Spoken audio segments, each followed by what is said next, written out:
ಅದಕ್ಕೆ ನಿಮ್ಮನ್ನು ನೋಡ್ಕೊಂಡು ಹೋಗೋಣ ಅಂತ ಬಂದೆ. ನೋಡಿದ್ಯಲ್ಲ, ಚೆನ್ನಾಗಿದ್ದೀನಲ್ಲ, ಹೊರಡು, ಇಲ್ಲಾಂದ್ರೆ ಕಿರ್ಚ್ಕೊಂಡ್ಬಿಡ್ತೀನಿ. ನಮ್ಮ ಮನೆಯವ್ರು ಏನಾದರೂ ನೋಡಿದ್ರೆ ನೀನು ಇಲ್ಲೇ ಹೂತಾಕ್ಬಿಡ್ತಾರೆ. ಅಷ್ಟೇ ತಾನೇ, ಆಗಿದ್ದಾಗಲಿ ಬಿಡಿ. ನಾನು ಸತ್ತು 2 ವಂಶದ ಮಧ್ಯೆ ಶಾಂತಿ ಮತ್ತೆ ನೆಮ್ಮದಿ ನಿಲ್ಲಿಸುತ್ತೆ ಅಂದರೆ ನಾನು ಸಾಯೋದಕ್ಕೆ ಸಿದ್ಧ. ಅದರಲ್ಲೂ ನಿಮ್ಮ ಎದುರುಗಡೆ ಸಾಯಬೇಕು ಅಂದರೆ, ನಿಮ್ಮ ರೂಮಲ್ಲಿ ಸಾಯಬೇಕು ಅಂದರೆ ಅದಕ್ಕಿಂತ ಪುಣ್ಯ ಬೇಕಾ ಹೇಳಿ? ಸಾಯೋದ್ರಲ್ಲಿ ಯಾವ ಪುಣ್ಯನೂ ಇಲ್ಲ, ಸಾವು ಸಾವೇ. ನೀವು ಸತ್ತರೆ ನಿಮ್ಮಪ್ಪ ಸುಮ್ಮನೆ ಇರ್ತಾರೆ ಅನ್ಕೊಂಡಿದ್ದೀರಾ? ಅವ್ರು ನಮ್ಮ ಮನೆಯವ್ರನ್ನ ಸಾಯಿಸ್ತಾರೆ. ಯಾವ ಶಾಂತಿ ನೆಮ್ಮದಿನೂ ಇರೋಲ್ಲ. ಯಾಕೆ ಈ ಥರ ಹುಚ್ಚಿನ ಥರ ಆಡ್ತಿದ್ದೀರಾ? ದಯವಿಟ್ಟು ಇಲ್ಲಿಂದ ಹೊರಡಿ.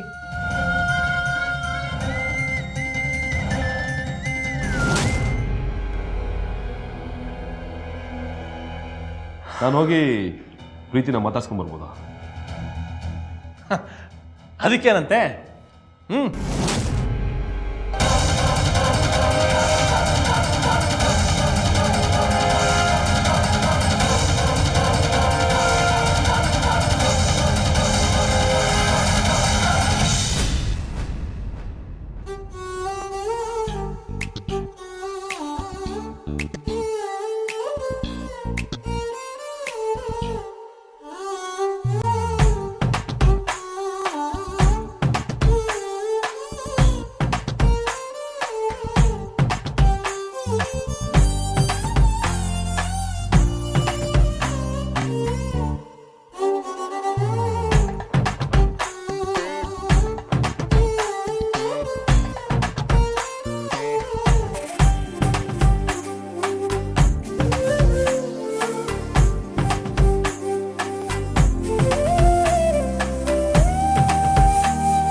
ನೋಡಿ, ನಾನಿಲ್ಲಿ ಬಂದಿರಲಿಲ್ಲ ಅಂದಿದ್ದರೆ ನೀವು ಬಿದೋಗ್ತಾ ಇದ್ರಿ.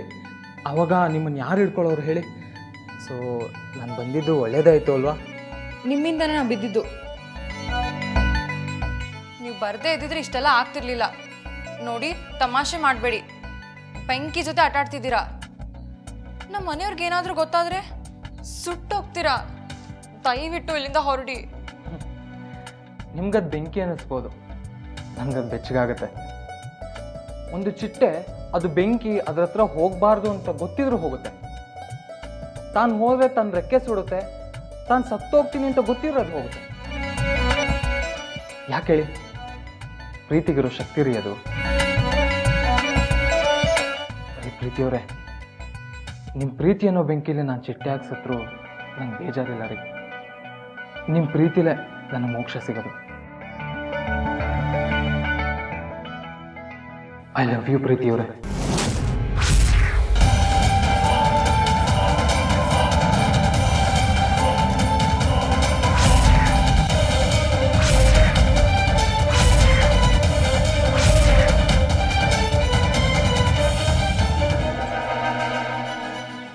ಆದಿತ್ಯವರೇ, ಆದಿತ್ಯವರೇ,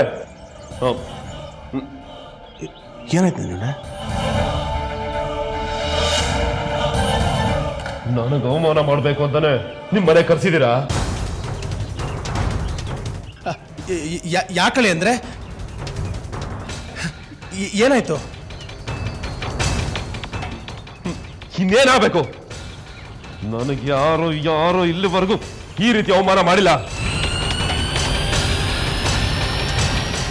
ನಿಮ್ಮ ಮಾತಿಗೆ ಕಟ್ಟಿಬಿದ್ದು ಈ ಸಂಬಂಧ ಒಪ್ಪಿಗೆ ಕೊಟ್ಟೆ. ಇಲ್ಲ ಅಂದಿದ್ರೆ ನನ್ನ ಮನೆತನಕ್ಕೆ, ನನ್ನ ಸಂಪಾದನೆಗೆ ಸುತ್ತ 10 ಹುಡುಗಿರು ಸಾಲ ನಿಂತಿರೋರು.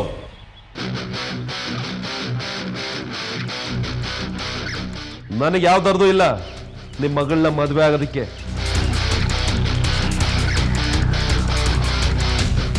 ನಿಮಗೆ ಈ ಮದುವೆ ಇಷ್ಟ ಇಲ್ಲ ಅಂದ್ರೆ ಹೇಳಿ.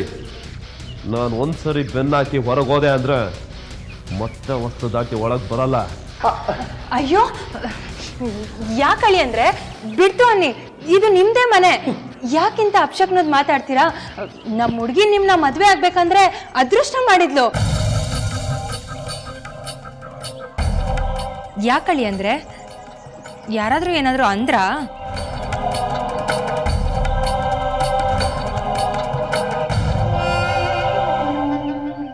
ಮಾತಾಡೋರು ಮಾತಾಡ್ತಾನೆ ಇರ್ತಾರೆ ಅಳಿ ಅಂದ್ರೆ ನೀವೇನು ತಲೆ ಕೆಡ್ಸ್ಕೋಬೇಡಿ. ಅಬ್ಬೆ ಈ ಮದುವೆ ಒಪ್ಪಿಗೆ ಕೊಟ್ಟಿದ್ದಾರೆ.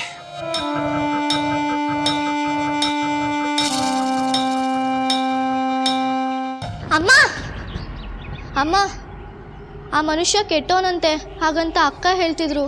ಮತ್ತೆ ಆ ಮನುಷ್ಯನ ಜೊತೆ ಅಕ್ಕನ ಮದುವೆ ಯಾಕೆ ಮಾಡಬೇಕು?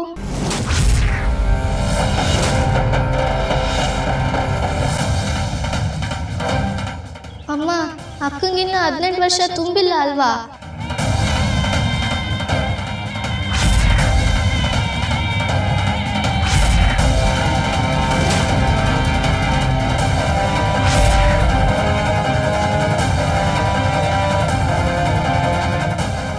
ಮುಚ್ಚೆ ಬಾಯಿ ಸಾಕು.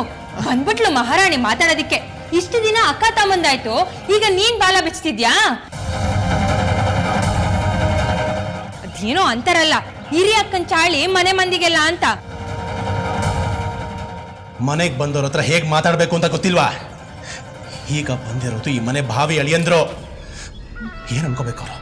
ನಮ್ಮ ಮಕ್ಕಳಿಗೆ ಎಂಥ ಸಂಸ್ಕಾರ ಕಲ್ಸ್ಕೊಟ್ಟಿದ್ದೀವಿ ಅಂತ. ನಿಮ್ಮ ಮಗನಿಗಂತೂ ನಾಲ್ಗೆ ಮೇಲೆ ನಿಗಾ ಇಲ್ಲ, ವಾರಸ್ದಾರ ಅಂತ ಊರೆಲ್ಲ ಹರಿಬಿಟ್ಟಿದ್ದಾನೆ. ಈಗ ಇವಳು ಬಾಯಿಗೆ ಬಂದಂಗೆ ಮಾತಾಡ್ತಾಳೆ. ತುಂಬಾ ಚೆನ್ನಾಗಿ ಬೆಳೆಸಿದಿರ ಅದಕ್ಕೆ ಮಕ್ಕಳನ್ನ.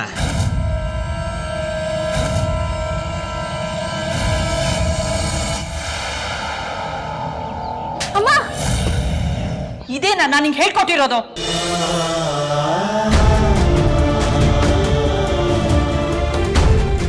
ದೊಡ್ಡವ್ರ ಹತ್ರ ಹೀಗ ಮಾತಾಡೋದು? ಹೋಗೆ ಕ್ಷಮೆ ಕೇಳೋ. ಆದ್ರೆ ಅಮ್ಮ, ಹೋಗು ಅಂದೆ.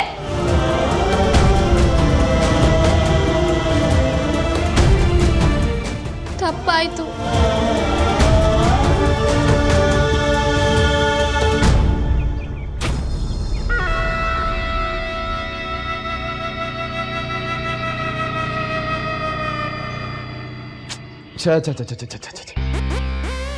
ಚಿಕ್ಕ ಮಕ್ಕಳು ನನ್ನ ಹತ್ರ ಕ್ಷಮೆ ಕೇಳೋದು ಇಷ್ಟ ಆಗ್ಲಿಲ್ಲ.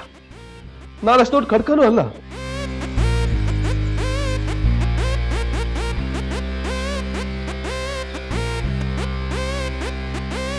ಪಾಪ ನನ್ನಿಂದ ಆ ಮಗು ಹೊರತಿತ್ತು. ನನಗೆ ಬೇಜಾರಾಗ್ತಾ ಇದೆ. ನೀವೇನು ಬೇಜಾರು ಮಾಡ್ಕೊಬೇಡಿ ಅಂದ್ರೆ ನಿಮ್ಮ ಸಂಬಂಧ ಈ ಸಣ್ಣ ಪುಟ್ಟ ಮಾತುಗಳನ್ನೆಲ್ಲ ಮೀರಿದ್ದು. ನೀವು ಮನ್ಸಿಗೆ ಹಚ್ಕೋಬೇಡಿ, ಈ ಮದುವೆ ಖಂಡಿತ ಆಗತ್ತೆ. ಅಯ್ಯೋ, ನನಗದ್ರ ಬಗ್ಗೆ ಅನುಮಾನನೇ ಇಲ್ಲ. ಎಲ್ಲ ಆರಾಮಾಗಿರಿ, ನಾನಿನ್ನು ಹೊರಡ್ತೀನಿ. ಅಯ್ಯೋ ಅಳಿಯಂದ್ರೆ ಏನ್ ಹೊರಟ್ಬಿಟ್ರ? ಒಂದ್ ಸ್ವಲ್ಪ ತಾಳಿ ಹೋಳಿಗೆ ಅಡುಗೆ ಮಾಡ್ತೀನಿ. ನಿಮ್ದೇ ಮನೆ ಅಂತ ಹೇಳಿದ್ರಲ್ಲ ಚಿಕ್ಕತ್ತಮ್ಮ, ಇನ್ನೊಂದ್ಸಲ ಬರ್ತೀನಿ ಊಟ ಮಾಡಕ್ಕೆ. ಧಾರಾಳವಾಗಿ ಬನ್ನಿ. ನಾನಿನ್ ಬರ್ತೀನಿ. ಹೋಗಿ ಬನ್ನಿ. ಬರ್ತೀನಿ ಅತ್ತೆ.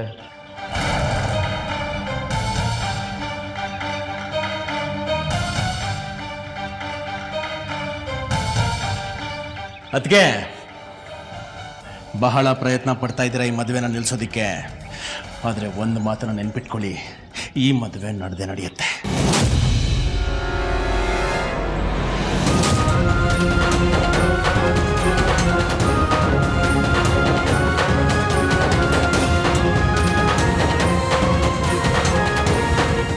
ನಾನು ನೋಡ್ತೀನಿ ಈ ಮದುವೆ ಹೇಗ್ ನಡೆಯುತ್ತೆ ಅಂತ.